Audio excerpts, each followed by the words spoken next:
Right, so today we are going to be looking at adding and subtracting SURDs.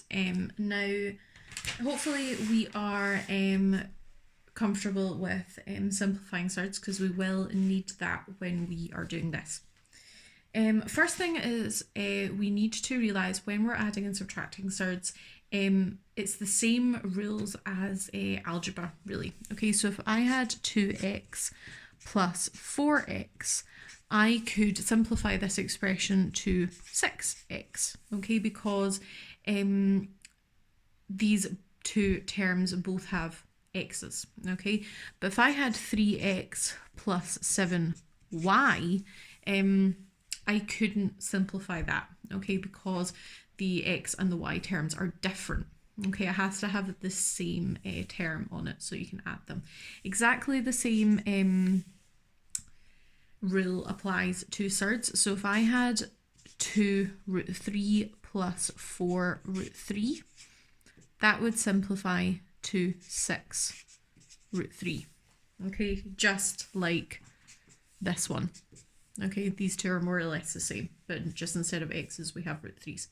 And if I had something like 3 root 3 plus 7 root 5, I couldn't simplify that. Okay, these SURD terms are different. Okay, so for example, if I had 3 root 7 take away 2 root 7, I can go ahead and simplify that just like normal. Okay, if it makes it easier for you, you can kind of in your head imagine that these are x's, they're the same term. Okay, so it's just if I had 3 lots of root 7 and I took away 2 of them, I would be left with 1 root 7. But remember, again, just like in algebra, you rarely write 1x because 1 multiplied by x is just x. You would just usually write x. So just like in algebra, we just usually write root 7. You're left with one bunch of root 7, okay? Okay, question 2, if I had 15 root 2 and I was adding 10 root 2, again, these terms are the same, so I can just go ahead and add them. So it's just 15 lots of root 2 plus 10 lots of root 2, which is 25 lots of root 2. Okay. So question 3, if I had 9 root 3 take away 6 root 3 plus 5 root 2. Okay, it's important to see that these two terms can be simplified because they have the same SURD associated with them. This has a different SURD associated with it. So we actually can't do anything with this term, but we can do something with these two terms. So 9 root 3, I have 9 lots of root 3 and I take 6 of them away, I would be left with 3 lots of root 3. So that's me dealt with these two things. But then I can't forget that I also have this involved. So I'm left with 3 root 3 plus 5 root 2, but I can't do anything with that. Okay, they have different values associated with them. So you're just left with that. Okay, so that's sort of the simpler versions of these questions. Kind of harder ones are where you are given something like this. Now, obviously, these two SURDs are different. Okay, so off the bat, you can't just simplify, you can't just add these two terms. But what we can do is simplify these two SURDs and see where that takes us. Okay, so looking back to sort of the last thing we looked at. So root 12, okay, think of two numbers that multiply to get 12, one of them being a square number. Square numbers being, I'll write them up here again, 4, 9, 16, 25, 36, 49, etc. Because 2 times 2, 3 times 3, 4 times 4. Okay. So two numbers that multiply to get 12 is root 4 times root 3. Okay, root 4, or 4 being a square number. Then what about this? So plus 2 root 27. Two numbers that multiply to get 27, one of them being a square number, would be or times, sorry, root 9 times root 3, because 9 times 3 is 27, so root 9 times root 3 is root 27. Okay, so let's write this out again. What is the square root of 4? Well, square root of 4 is just 2. Okay, so I'm left with 2 multiplied by root 3. Then, what is the square root of 9? Well, the square root of 9 is 3. Okay, so let's just tidy this up a little bit. I'll just rewrite this. Okay, 2 times 3 is 6. Okay, so you're left with 6 multiplied by root 3. Now that you have simplified both of these surds, you're now actually left with an expression that you can simplify. 2 lots of root 3 plus 6 lots of root 3 is 8 lots of root 3.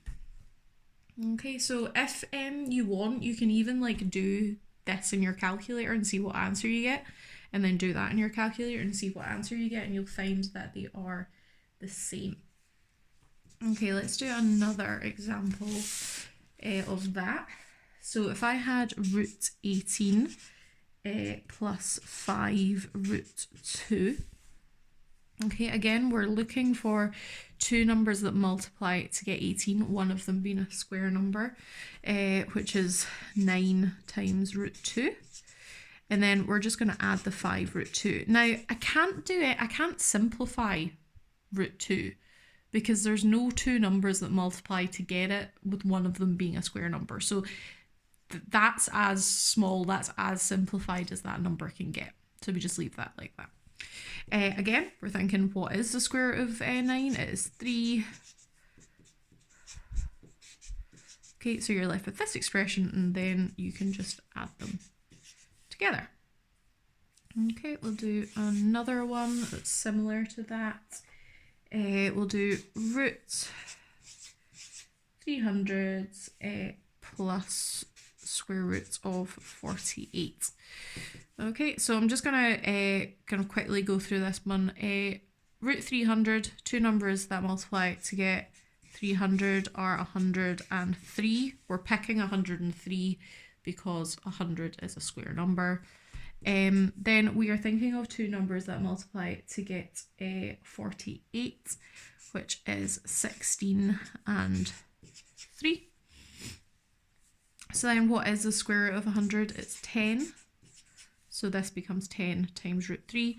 And what is the square root of 16? It is 4. So that becomes 4 root 3. Then again, you can add these because they have the same term. Okay, so this just becomes 14 root 3. I have just realised that I have done all of these examples as adding, but exactly the same happens when you subtract. Okay, so that is how you go about adding and subtracting surds. You need to have the surd be the same, okay, if you're wanting to add or subtract them, just like when you are dealing with algebraic terms. Okay, so you may need to simplify to get it to work. If your number underneath your root can be simplified, do it. Okay, so for example, if you had a value that was like 2 root 10, you can't simplify root 10 because 10 can't be split up into 2 numbers that are square roots, okay? Because it can be split up into 10 and 1, but neither of those numbers are square numbers. And it can be split up into 5 and 2, but neither of those numbers are square numbers. So 10 can't be simplified anymore, so you're just left with that. But if you have root 8, then simplify it, because you can simplify it because it can be split up into 4 and 2, 4 being a square number. Okay, so that's adding and subtracting. We're now going to have a wee look at multiplying and dividing.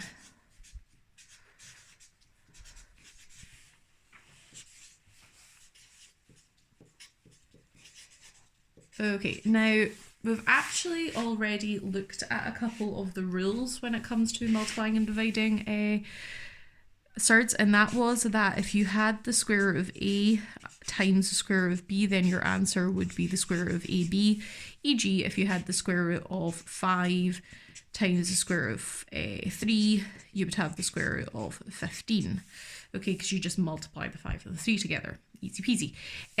And the other rule was if you had the square root of a divided by the square root of b, then that would just be the square root of a divided by b. So example of that would be if you had the square root of 10 divided by the square root of 5, then you just have the square root of 10 divided by 5. 10 divided by 5 being 2. Okay, so those are the sort of main rules that we're going to be looking at. And we're just going to jump into some examples. So what worked example are we on? 7. Okay, so if I had the square root of 15 times the square root of 2, okay, I would be left with the square root of 30 because 10 times 2 is 30. Okay, so it's easy as that. You just multiply these values together. Okay, now always look at this and think, can I simplify that? Okay, because you should simplify if you can. Okay, looking at this, I could split that up into 3 and 10, but that doesn't help me because neither of those numbers are square numbers.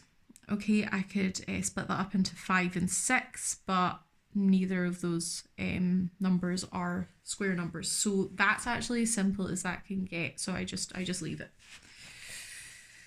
Okay, so we're example 8. If I had root 2 times root 18, I just multiply the 2 and the 18 together and I get the square root of 36. Now I can do something with that, okay, because, well, the square root of 36 is 6. Okay, so simply that's just the answer. It's just 6 is the answer for that one. Next one, if I had the square root of 8 multiplied by the square root of 9, that's going to be the square root of 72 because you just add them together, times them together. Now, I can simplify this, okay, because obviously it can be split up into 8 and 9, but and 9 is a square number, so you could go down that route, but it also splits up into 36 and 2. Don't know why I've written a 1 there. So what I can do is split that up into 36 root 2, the square root of 36 being 6. Okay, so you're left with 6 multiplied by root 2. Okay, so this one is a little bit trickier. Okay, so you multiply these together, you get your number, but then you always need to keep this in mind. Can this be simplified? Yes, it can. Okay, so you're left with this. Now, for this one, I want to go down this route as well, just to see that you actually do get the same answer if you go down the 8 and the 9 route.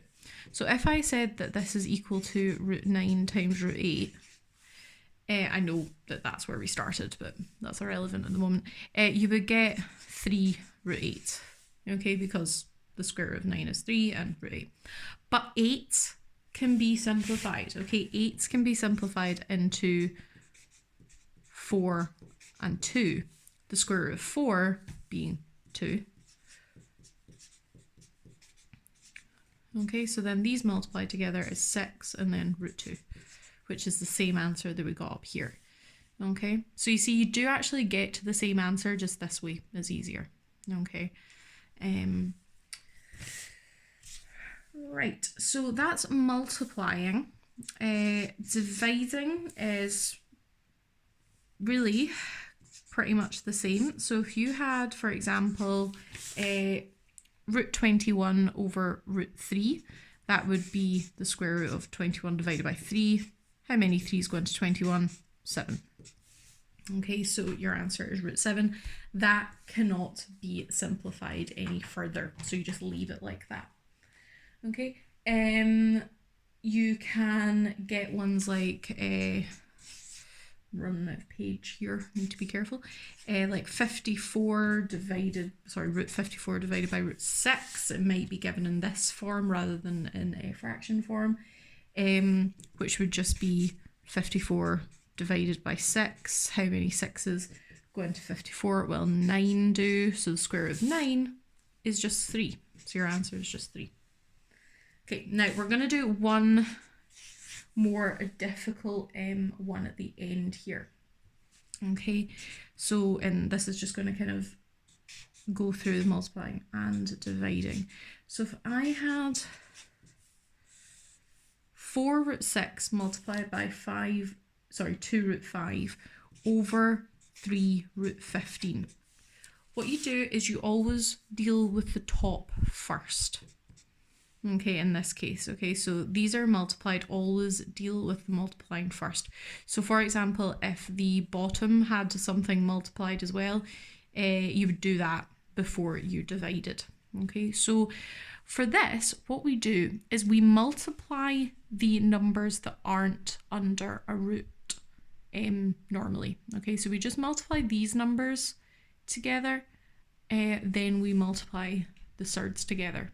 Okay, so we'll get 8 root 30.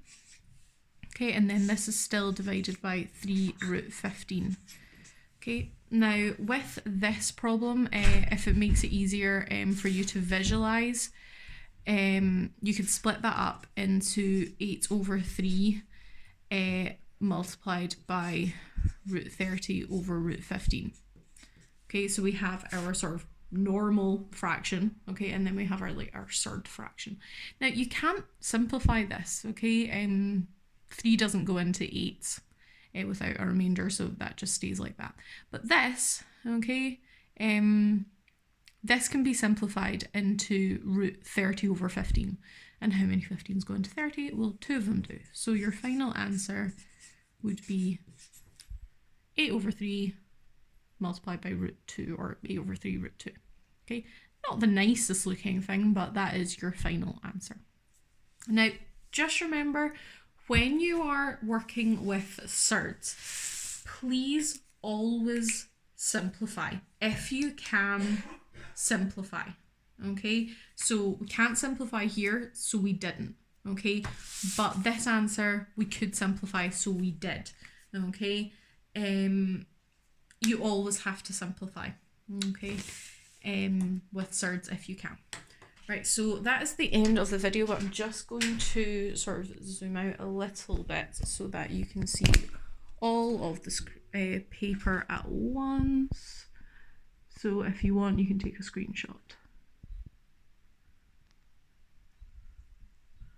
Okay, and that is adding and subtracting and multiplying and dividing. Quite a lot there, so you might want to watch the video again just so you can kind of take it in. Okay.